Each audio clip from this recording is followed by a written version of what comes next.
세례 요한의 사역이라는 제목으로 하나님 말씀 증거하겠습니다. 오늘 본문의 말씀 요절이 4절인데요. 우리 4절 말씀 한번 다 같이 합독하시겠습니다. 4절 시작. 선지자 이사야의 책에 쓴 바 광야에서 외치는 자의 소리가 있어 이르되 너희는 주의 길을 준비하라. 그의 오실 길을 곧게 하라. 아멘.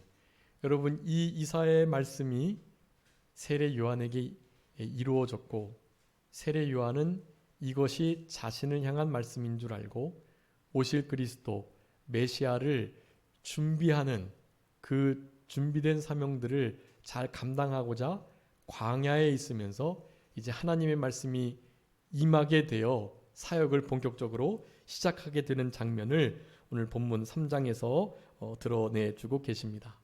오늘 본문의 말씀을 통해서 우리가 중요하게 교훈받아야 할 것 크게 두 가지 있는데요. 그것을 좀 살펴보고 짧게 말씀을 상고하겠습니다. 먼저 1절부터 6절까지는 회개의 세례를 전파했다. 그래서 세례 요한의 별명은 세례자 요한, 회개의 세례를 전파했던 요한이라는 별명이 있게 되는 거예요. 회개의 세례를 전파했고 회개함으로 세례를 받아 예수 그리스도의 불세례, 성령 세례를 준비하는 그 일을 했다라고 할 수가 있겠습니다. 그리고 이제 7절부터 14절까지는 그 회개의 세례를 받음에 있어 그냥 받는 게 아니라 어떻게 해요? 참된 회개에 합당한 열매를 맺고 세례를 받아야 될 것을 교훈하는 아주 중요한 역할을 우리 세례 요한이 잘 감당했다라고 할 수가 있겠습니다. 여러분, 우리 1장에서 그 사가랴가 우리 자신의 아들을 세례 요한을 향한 찬송도 있었고 또 천사가 우리 세례 요한이 어떤 일을 할 것인가에 대해서 이미 말한 것을 우리가 살펴봤습니다. 여러분, 세례 요한이 어떤 마음으로 사역을 했다 그랬죠? 엘리야의 마음, 엘리야의 심정으로 하나님의 맡겨진 이 사명을 예수님의 길을 평탄케 하는 이 일을 감당했다라고 그랬습니다.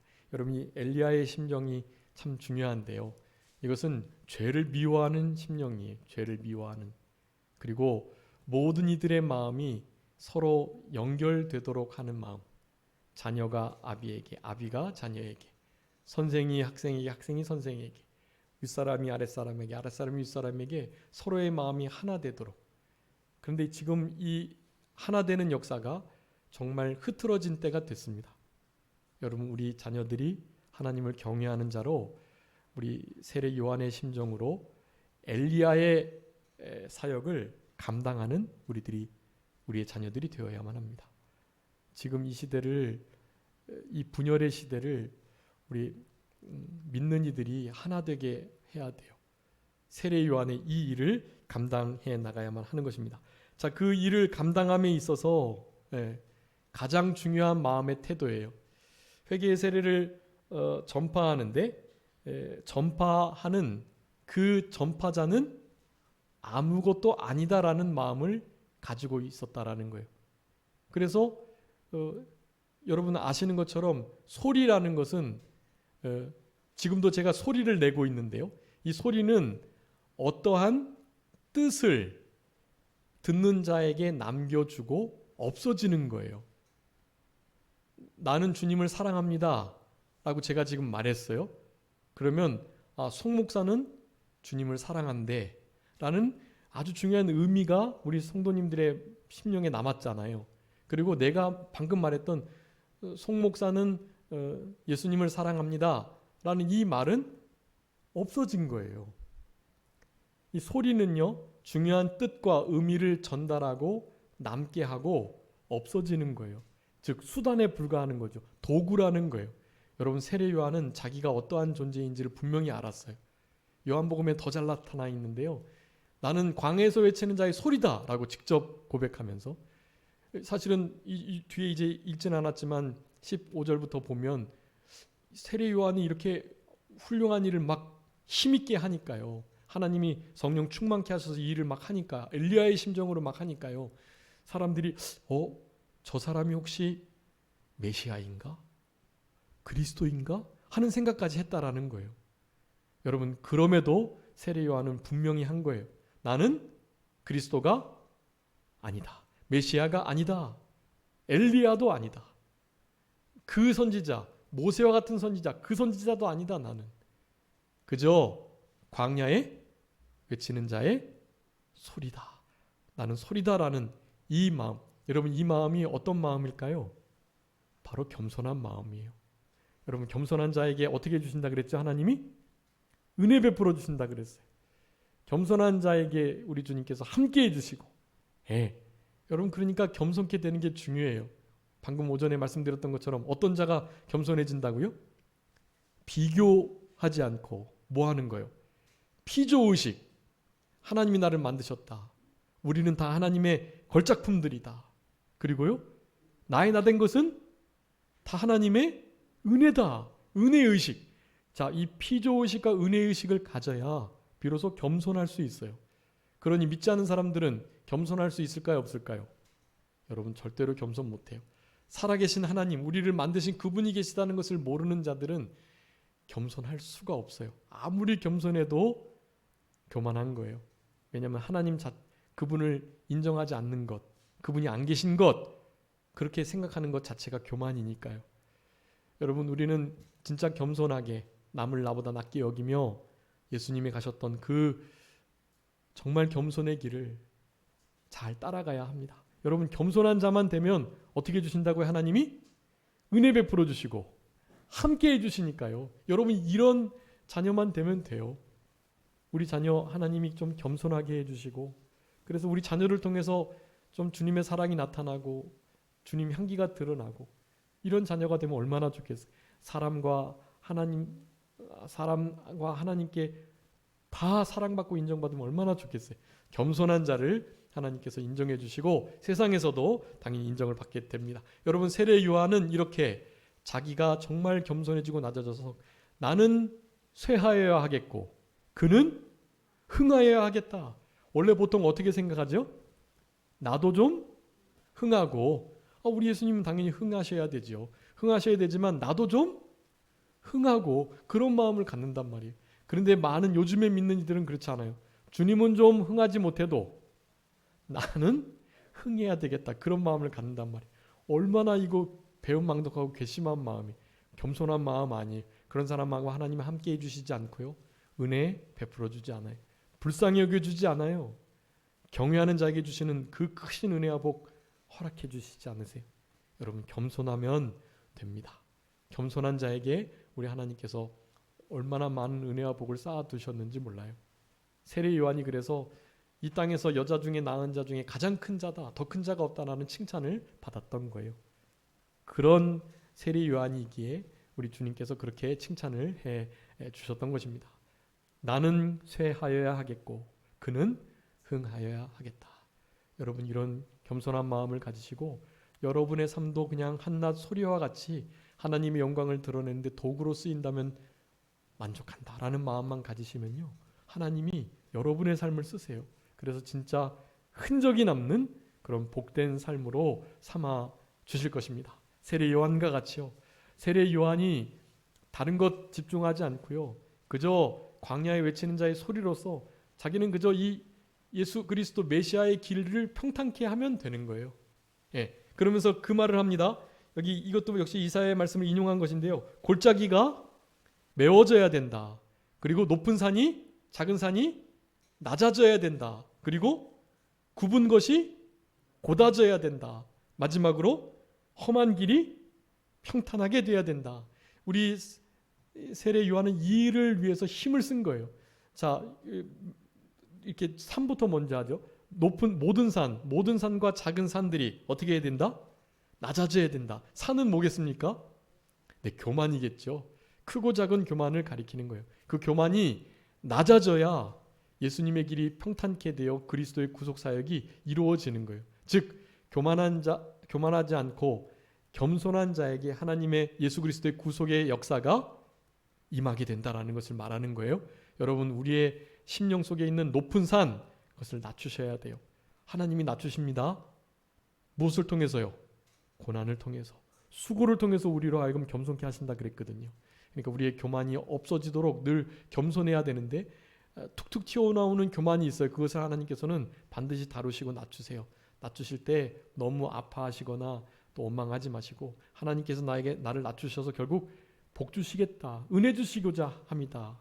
더 큰 마침내 복 주시고자 합니다라는 마음 가지시면 될 것입니다. 산이 낮아져야 할 것. 그 다음에요. 골짜기가 메꿔져야 돼요. 이 골짜기는 뭘까요? 욕심입니다. 욕심. 우리 큰 목사님이 늘 그러셨죠. 우리 사람의 욕심이 뭐보다 두껍다? 땅의 깊이보다 두껍다. 네. 근데 그 땅의 깊이보다 두꺼운 그 욕심이 메워져야 돼요. 겸손게 돼요. 이것도 역시 겸손해져서 주님 한 분만으로 만족하는 것으로 모든 욕심들을 다 그냥 메꾸는 거예요. 결코 욕심으로 인한 권모술수로 자기의 유익을 챙기려고 해서는 안 된다는 거죠. 또 굽은 것이 곧아지는 것은 무엇일까요? 굽은 것은 우리의 마음, 신앙 양심이 굽어지거나 화인맞지 않도록 해야 된다는 것을 우리들에게 말씀합니다. 그래서 항상 곧게 잠언 21장 8절에는 죄를 크게 범한 자의 길은 심히 구부러지지만 깨끗한 자의 길은 곧으니라. 여러분, 우리가 늘 깨끗하고 정직한 마음을 가지고서 양심을 날카롭게 똑바로 쓰면서 그렇게 살아가야 예수 그리스도의 그 구속 사역이 아주 중요하게 평탄하게 이루어져 갈 수 있다라는 것입니다. 의인의 길은 정직한데 정직하신 주께서 의인의 척경을 평탄하게 하신다고 이사야 26장 7절에 말씀해요. 여러분, 우리는 의인이 되어가지고 날마다 불의를 버리고 굽은 것을 곧게 하는 우리들이 되어야 합니다. 그 다음 마지막 험한 길이 평탄하게 될 것을 말하는데요. 이 험한 길은 여러 가지 죄악들의 길들을 가리킵니다. 이 죄악된 악한 길을 선하고 의로운 마음으로 바꾸려고 하는 것, 그것이 험한 길이 평탄하게 되는 거예요. 이런 죄악된, 그리고 욕심 많은, 그리고 교만한, 그리고 양심 쓰지 않는 이런 모든 것이요 평탄케 되기를 우리 세례 요한은 회개를 외쳤던 거예요. 자, 그래서 바로 회개, 참된 회개를 강조하고 있습니다. 그래서 7절부터 14절까지는요 우리 아주 중요한 말씀이에요. 여러분, 회개는 말로만 하는 것이 아니라 어떻게 해야 할까요? 8절에 보면 회개에 합당한 열매. 여러분, 회개에 합당한 열매를 맺으셔야 돼요. 그냥 회개한다고 되는 거 아니고요. 반드시 열매가 맺혀야 돼요. 여러분, 그런 자들을 하나님께서는 진짜 죄 없다 사해 주시고 사죄의 은총의 그 기쁨 속에 살아갈 수 있도록 역사해 주십니다. 여러분, 회개는 어떻게 하는 건가요? 회개는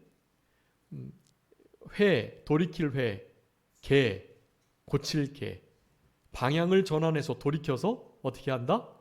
고친다. 그리고 다시 방향 전환을 하지 않는다. 고친 것을 계속해서 잘 고쳐 쓴다. 그런 의미가 회개에 있어요. 여러분, 회개에 합당한 열매를 맺힐 때, 그럴 때 진짜 우리의 구원이 좀 이루어져 가는 것입니다. 여러분, 회개하는 것 어떻게 한다 그랬죠? 회개는 우리의 힘으로 할 수 있다 없다? 우리의 힘으로 회개조차도 할 수 없다. 하나님 앞에 기도하셔야 돼요. 회개할 수 있는 마음을 허락해 달라고. 주님께서 돌이켜 주시면 우리가 돌이켜 주께로 돌아갈 수 있겠사오니 우리의 마음을 돌이켜 주십시오라고 기도하셔야 합니다. 여러분, 우리에게 각자가 맺혀야 할 회개에 합당한 열매들이 있어요.